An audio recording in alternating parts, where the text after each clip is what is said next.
A lot of times people will see from a very early age, you have an undeniable appeal. You have an undeniable attractiveness about you, and they want to distort that appeal.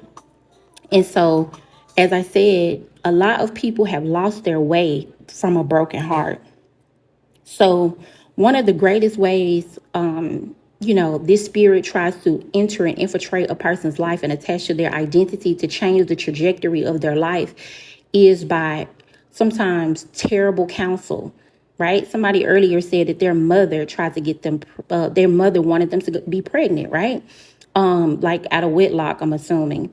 And I find that dysfunctional mothers in particular give their children, boys and girls alike, the worst kind of counsel on purpose to change the trajectory of your life.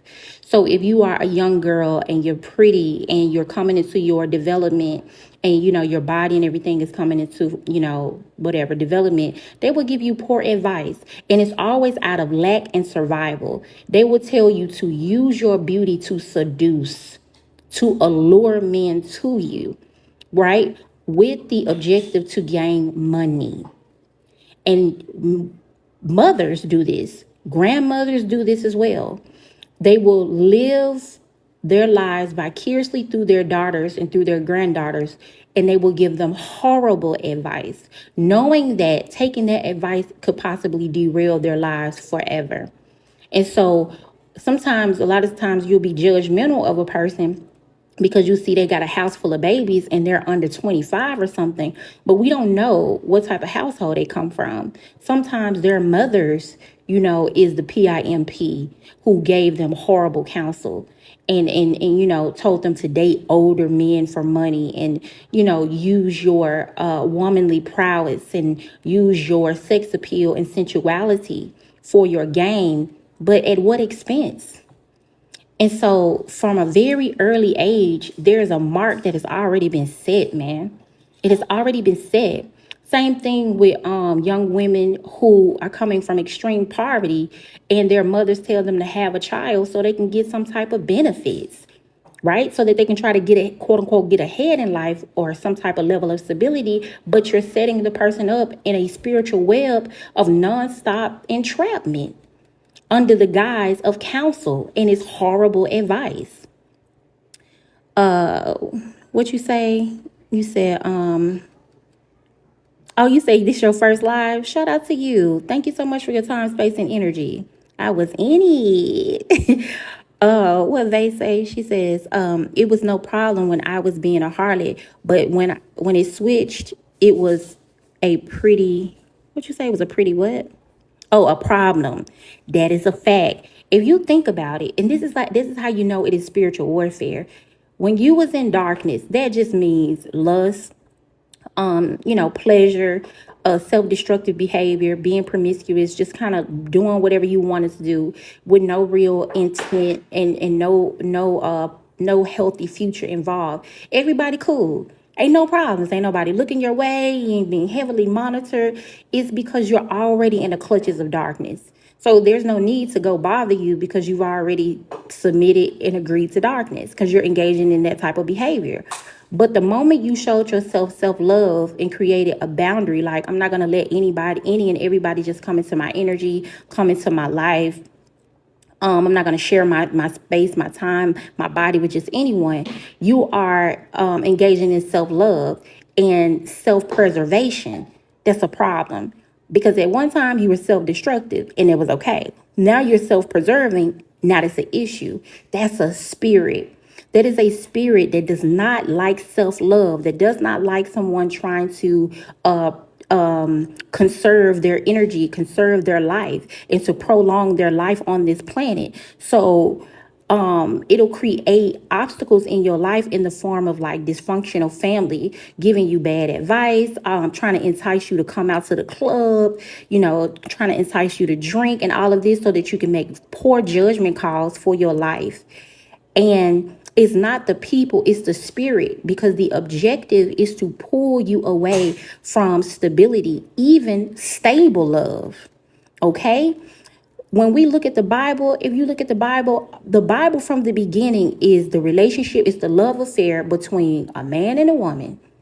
And whether we want to look at it allegorical, whether you want to say it's a parable, or whether you want to look at it from a realistic point of view as a script for your life, regardless of what it is, it was a love affair between a man and a woman producing humanity from that concept. So everything on this planet is produced from love. It's supposed to be produced from love. Now, what ends up happening is along that way or whatever, there's a distortion, or there's some type of trauma that gets introduced or what have you, that kind of messes everything up. If you look just from a more figurative way of speaking, if you look at the love affair from a biblical point of view, not no lost books, we're not talking about the Apocrypha or nothing like that, we're just talking about the 66 that we know from King James. If we look at the 66 from King James and no other text, you will see that from the love affair between Adam and Eve, they produced two sons, Cain and Abel. And you can kind of see the distortion between those two boys from that love affair, right? So at first, everything was all good. And then, of course, we know about the rebellion, and then there's consequences for that. But you can kind of see that there was a distortion and a conflict right then and there. If we look and we think about our affairs between men and women, the issue that a lot of us are having is that you'll have one person who is broken, and then you have another person who's a healer on average, right? So you have someone that's in order, then you have someone that's out of order. You have someone that's disordered and someone that is ordered on average. I'm not saying all the time. If you're coming from a narcissistic family system, 9 times out of 10, the cycle is always you're ordered and then you meet disordered people all the time. And I believe that mark is in place until you enforce a new type of mark on your life. And so when you're coming from dysfunctional family systems, as I said, a lot of times all you knew was broken love. Whether people set you up as a teenager to a young adult with bad partnerships, their friends, I'm going to set you up with my friend, and then the friend end up being a horrible person, and then they break your heart. Then you go on to the next and to the next and to the next. It's almost like that first type of manifested brokenness, it produces more. That brokenness begets more brokenness, because you never really get an opportunity to investigate, to try to see where you may be going wrong in a lack of a vetting system. You may not know how to vet properly or filter through properly, because maybe you believe the concept of love from the world's point of view. The world doesn't show you how to vet a partner properly in terms of characteristics, attributes, and mindset, leadership skills, and all of that. It just tells you to look for somebody that look good, somebody that may come from the same, financial background as you, the same environment. Most of the times we date within proximity, right? So whoever's in close proximity to you in the same environment, that's your pool. That's your little pool of options. And so a lot of times we don't look for depth or some type of great understanding, because many of us we didn't come from households like that. We didn't come from families teaching us how to navigate through life. Many people are broken, or they're chasing pleasure. So a lot of our families were even broken, or they was on the chase for some pleasure and a good time. So they really didn't have the opportunity to slow down and teach you anything. And if they did teach you something, it was from a very limited place, whether it was survival or pleasure seeking. And so you had pretty much like a common theme in your life when it comes to love. It was a broken concept of love. All you knew was broken love, starting from your dysfunctional family system. It was already a tone that was set of brokenness and imbalance. And that, if that's in your family system, that's going to spill over to your friendships, and that definitely spills over to your romantic partnerships. PA says, no, my father is creating my partner this time. I'm following him. Shout out to you, PA. I'm right here with you. I'm in 100% full agreement with you. But a lot of times we chose our own partnerships from brokenness and a lack of awareness and a lack of guidance in terms of our concepts for love. So we made poor decisions when it came to our lives, because, as I said, it was already a spiritual tone that had already been set in your life, whether it be from your family. Most of the time it's your family, whoever is your first, the operational system, the people that put the operational system in place for your life, they set a tone. And if in your family it has always been broken, it is dysfunctional, and that is the cultural norm, and then you see the men and the women and very little people are married, you don't really see any healthy unions between men and women, you're not going to be able to make the best decisions for your love life at all. Okay? At all. And then a lot of times after dealing with these series of brokenness from high school all the way to being a young adult, a lot of times you're still making choices out of survival. You want somebody to either come save you from yourself or the situation, or you are trying to escape loneliness and you're desperate. Okay. And you can be the most handsome thing, the most prettiest thing. It does not matter. You can be a person that got great domestication skills. You are a great, sincere and genuine person, but you're desperate.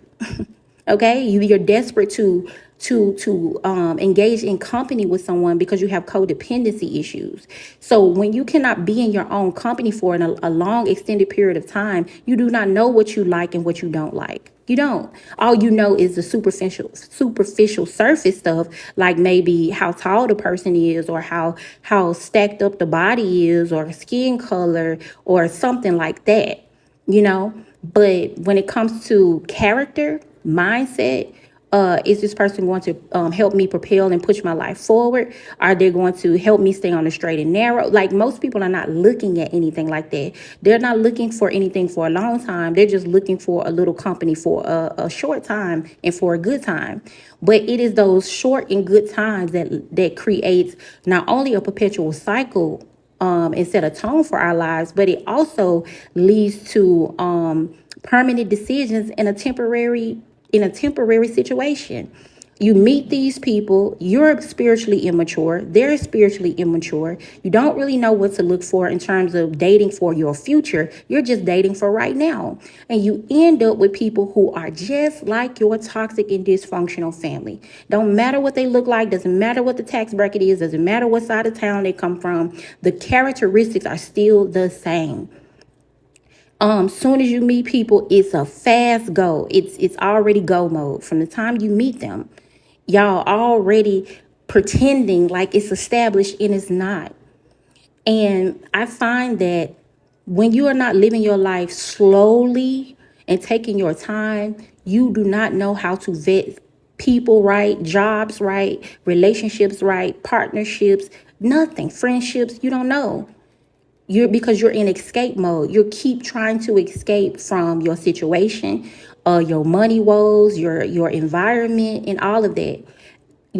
Especially if you come from a very dysfunctional family system. Most people just trying to get out of that system. So that means that you're looking for either friendships or romantic partnerships to help you get out of the situation. So that looks like if you coming from your mama house and she's toxic, you trying to jump into a female house to get over there to get away from your mama house. But you end up running into your mother in a female house. You trying to jump from your father's house or whoever to get, out of that situation. And you end up jumping from your father who's toxic to a man that's just like your father. You run right back into your father. Because I believe, this is just me. Somebody said I need a miracle. I believe that whatever you are on the run from, especially coming from toxic family systems, you're going to run into it because it is a test that has to be passed. You're not going to be able to pass go and collect $200 until you understand these levels on life. There's levels to this thing, right? I think they call it it's levels to this ish or levels to this shift, but there are levels to this life. And when you're birthed into a dysfunctional and toxic family system, you're already at a disadvantage. So you're already thrown into a losing game already. And you're going to have to conquer all of these levels that you inherited from whoever didn't pass their test before. So your mother or your father who didn't even pass their levels, you inherit the levels that they didn't pass. So now you're in this family system dealing with all of these levels and inheriting all of these failed tests. And you don't even know what you're doing because you're a child. You can't really process life on this level. So you're just going through trials and tribulations, hardships and adversities, and you're trying to escape through love, through the concept of love. So that's romantic relationships. And these relationships present themselves as tests and adversities the same way, right? Whether you go from job to job, same situation, you'll face the same situation. Friendship to friendship, same situation. Partner to partner, the same situation, until you stop, pause, and investigate. Right? So as long as you are brokenhearted, your life will be brokenhearted. Your life is going to be as broken as your heart is. And I find that people get so upset when you pause and you make a decision to be single for a long time. After you got tired of taking L's after L's in love, and you got tired of pouring life and people siphoning and draining you and leaving you with a mess that you did not make, to clean it up yourself and to mend your broken heart and to put yourself back together and to keep repairing, and you going to that favorite friend or that favorite cousin or your favorite sister or brother, and you telling them how you got another heartbreak under your belt and how this person ain't no good, and they sitting up there trauma bonding with you, and they're so happy to hear all of this pain you're going through. Yeah, I went through the same thing. Yeah, these men ain't nothing. Yeah, these hoes ain't shit. And they'll sit there and they'll kiki with you, trauma bonding with you, talking about their failures in love as well. But the moment you say, you know what, I haven't given up on love, but I'm gonna take a break for a moment. Well, if I were you, I'm not you, but if I was you, I probably just stop. I would just stop dating altogether. Speaking death over your love life, hoping that you never come into an encounter with someone that really deserves you, right? So it's either they want you to have no love or broken love. And it's just coming from their own misery. They don't feel like they're worthy of love because they don't even love themselves. So because they haven't experienced true love or real love, they don't want you to ever experience it either. So they'll trauma bond and talk about how men ain't this and women ain't that, and hoping that that type of brokenness will stick to your identity. So you'll never have a real marriage or never have a real family and never have healthy and longevity in partnerships. That's what they really want. But if you do decide to date, they are praying and hoping that you get an abuser. Okay? And if you look at perpetual cycles of broken love in your family, a lot of time, if you look at the women in particular, because women, we absorb more energy than men because we're on the emotional receptor side. You will notice that a lot of women whose destinies were derailed, their purpose and their lifestyles were derailed, it came from abusive men. And no one in these families stepped in to create a safe haven and an escape for those women. As a matter of fact, dysfunctional and toxic families love when women who got something going on for their lives end up in the hands of an abuser, because it's rooted in jealousy and covetousness. The women in these family systems are extremely jealous of one another and competitive. The mothers are competitive, sisters, sometimes the grandmothers, the aunts, and all of that. They're competitive. They compete with each other. Who look the best, who live on the best side of town, who got the biggest home, who got the best job, and all of this stuff. And if most of the women in your family are single, they want to keep it that way. If they can't get no love, they don't want you to get no love. And if you do get any type of male attention, they want it to be abusive attention. And they will speak these things, and if they're not speaking them over you behind your back, they're hoping and wishing that becomes your reality and the constant narrative of your life, especially if you are gorgeous, intelligent, creative, and you're gifted. They do not want to see you with a good man. They do not want to see you with a good woman. They do not want to see nothing going good for your life, because why do you get to have it all? Why do you get to have it all? Okay, here you are intelligent. Here you are charismatic. You're gifted. You're creative. You're talented. You fine. You're pretty. You're handsome. And you get to have a good love life. And you get to be successful. And you get to be professionally successful. And you get to have money and be stable.